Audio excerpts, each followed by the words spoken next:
my name is Jake, and I wanted to make a video about my new bike build project. I needed a new bike, and the stuff from the name brand is super expensive, especially if you want something that's going to make you feel racy, something that's going to get you almost there to that top end bike. So I ordered a bike frame from Velobuild. It's a Chinese unbranded frame. It looks a lot like a Specialized Tarmac SL7. It's called the Velobuild R-168.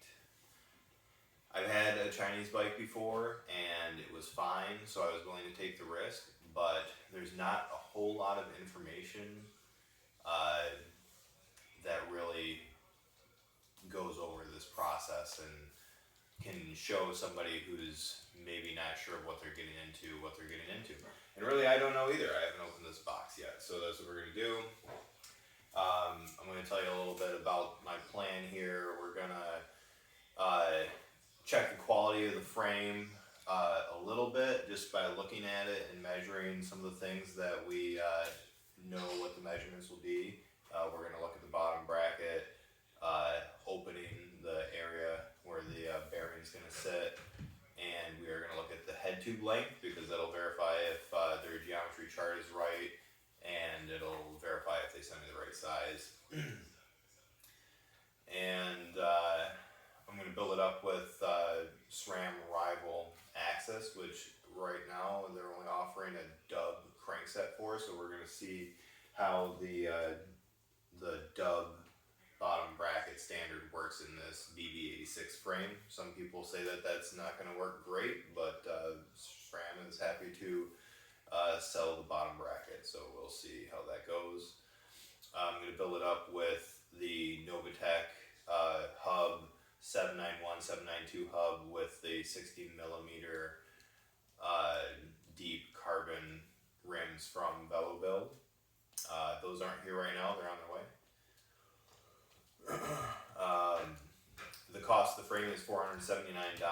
The cost of the wheels is $429 because they upgraded the hub. I also ordered bottle cages for $21 and a computer mount for $15.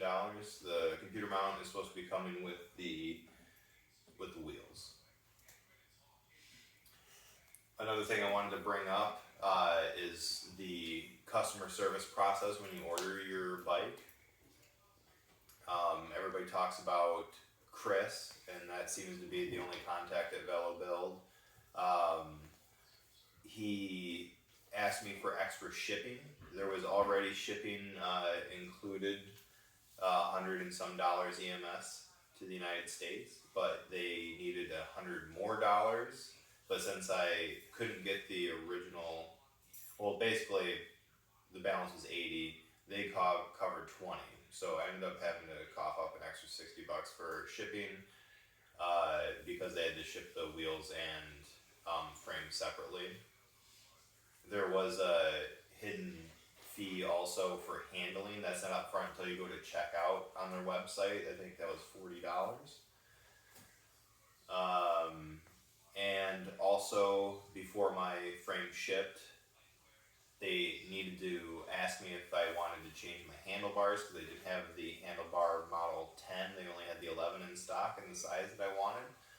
So I had to decide if that would work. We'll see if it actually looks good or fits on the frame. The delivery time was only 12 days. I ordered it on September 4th and I received it on September 16th. So let's start opening this thing.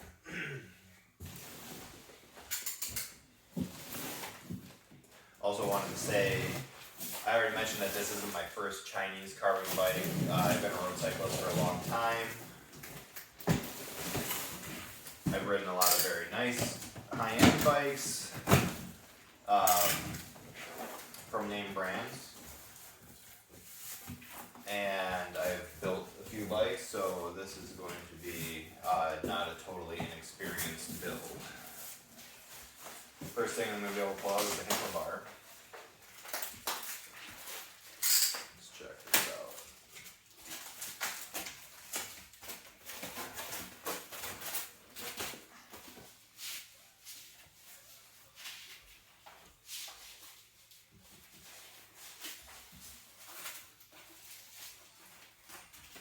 gotta be real careful when you're cutting this stuff open because, I mean, probably no big deal, but better not to scratch your brand new carbon stuff.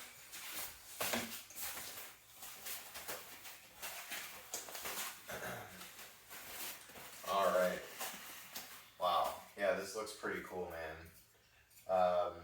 I was kind of bummed. I wanted the narrower handlebar at the length that I was looking for. They weren't offering that. But that's about what I'm using now. I just wanted to try something narrower. Looks pretty decent. I'm worried about some little imperfections, voids. There's some loose carbon in there. I've heard that these handlebars are hard to route, but since I'm doing the SRAM ETAP access build, I'll only have to put my brake hoses through there, so that's good. So there's that. Now the real deal.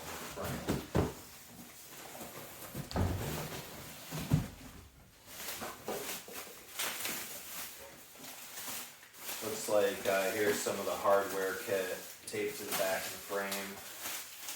I forgot to mention the box was in reasonable condition. There's a hole there. I don't know if you can see that on camera. And some places where it was hit on this side. We'll see how the frame fared here.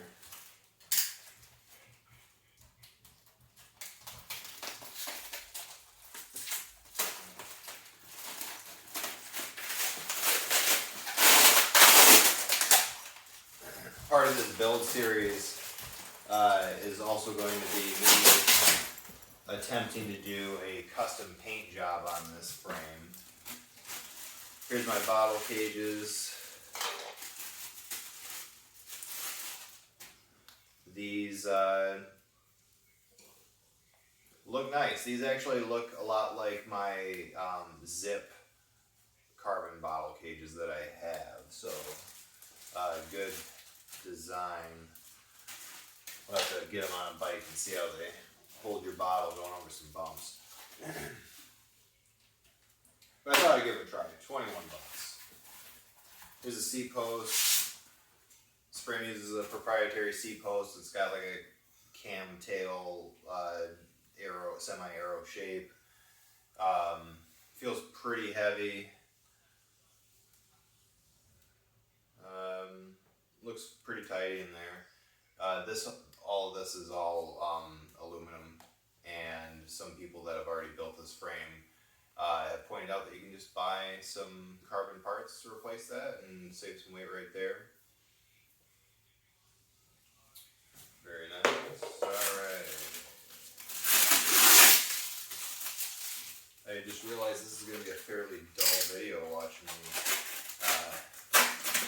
carefully cut my shipping materials off here.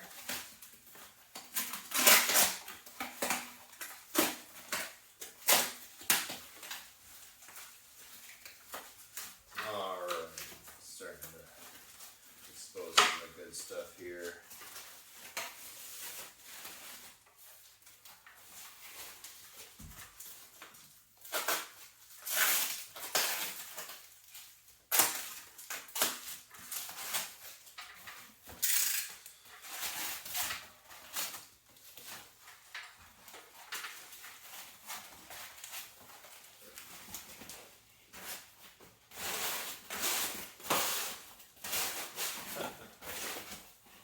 Well, it's packaged pretty well. So far it seems like there's no damage.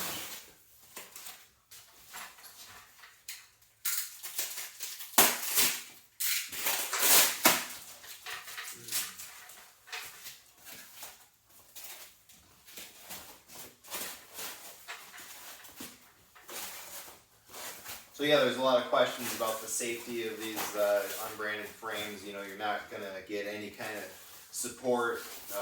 Your bike breaks for no reason. You can probably not go back to Velobuild and complain. But this frame doesn't cost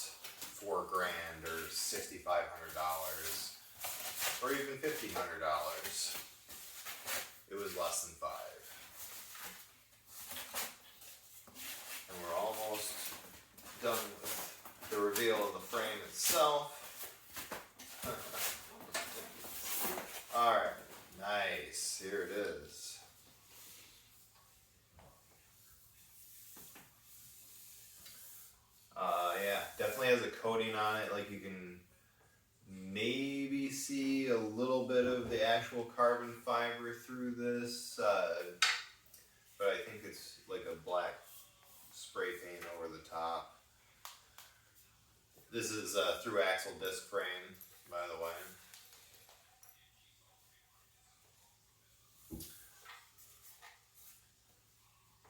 Inside the head tube looks pretty clean. Inside the bottom bracket looks pretty clean. Bottom bracket junction. I don't have calipers, I'm just going to use this ruler here. The head tube's supposed to be 15 or 151 millimeters, and that's exactly what it is. Awesome. The opening for the bottom bracket here is supposed to be, shoot, I don't have it here. I believe it's supposed to be 41.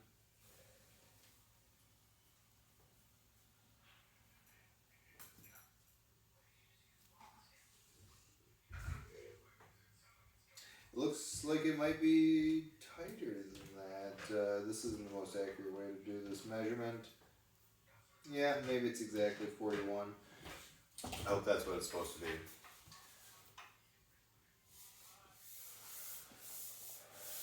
Nice. Okay, now we're going to pull the fork out.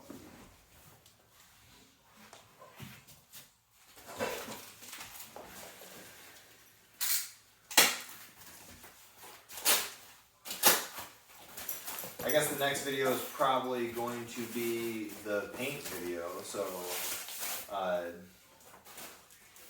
you guys can see how I get along with that. Fork looks nice.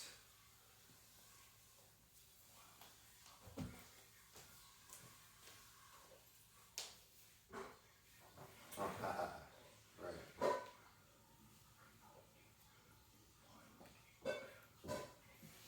1 1/8. So it's a 1 1/8 tapered steerer.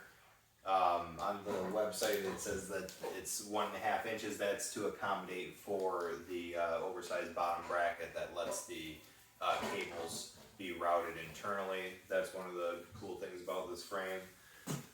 So it's not going to fit perfectly because there's no bearings in there, but that's essentially our look here.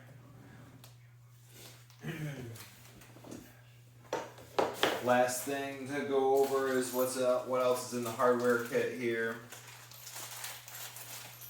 Get our bottle cases. Are those in shot? Handlebar.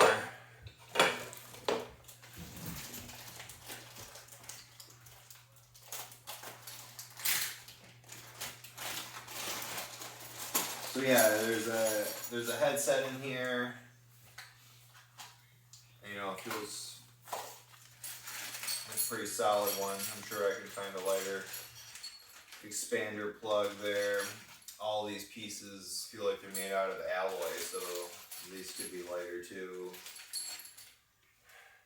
One of my plans is to see if the specialized handlebar will go on here, the specialized stem and handlebar combo, because I like how you can adjust it. You can choose your own width handlebar, your own length stem, and everything goes into the frame pretty much the same way as this, but the shape of the top of the head tube is different on the real tarmac. But there still might be a way to fudge it. But yeah, lighter spacers is something I'm going to be looking at. Not that this needs to be super light. Chris did say that there would be an extra derailleur hanger. There's that. Very good. Some other things, I'm not sure exactly what. We're gonna. Oh yeah, here's the wedge for the seat post. Okay, well, it looks like most of the hardware is here. I won't know for sure until I start to build it, but so far I'm happy. I think this looks cool. The proof will be in the pudding though. You know, how do the parts fit onto it? Will the seat post slip? That's a pretty common bummer that people have complained about. We're gonna build it up. We're gonna tell you all about it, so that if you are thinking about buying one of these frames, you'll be able to learn from my experience, hopefully. So check back, look out for my next video, and we'll see how it turns out.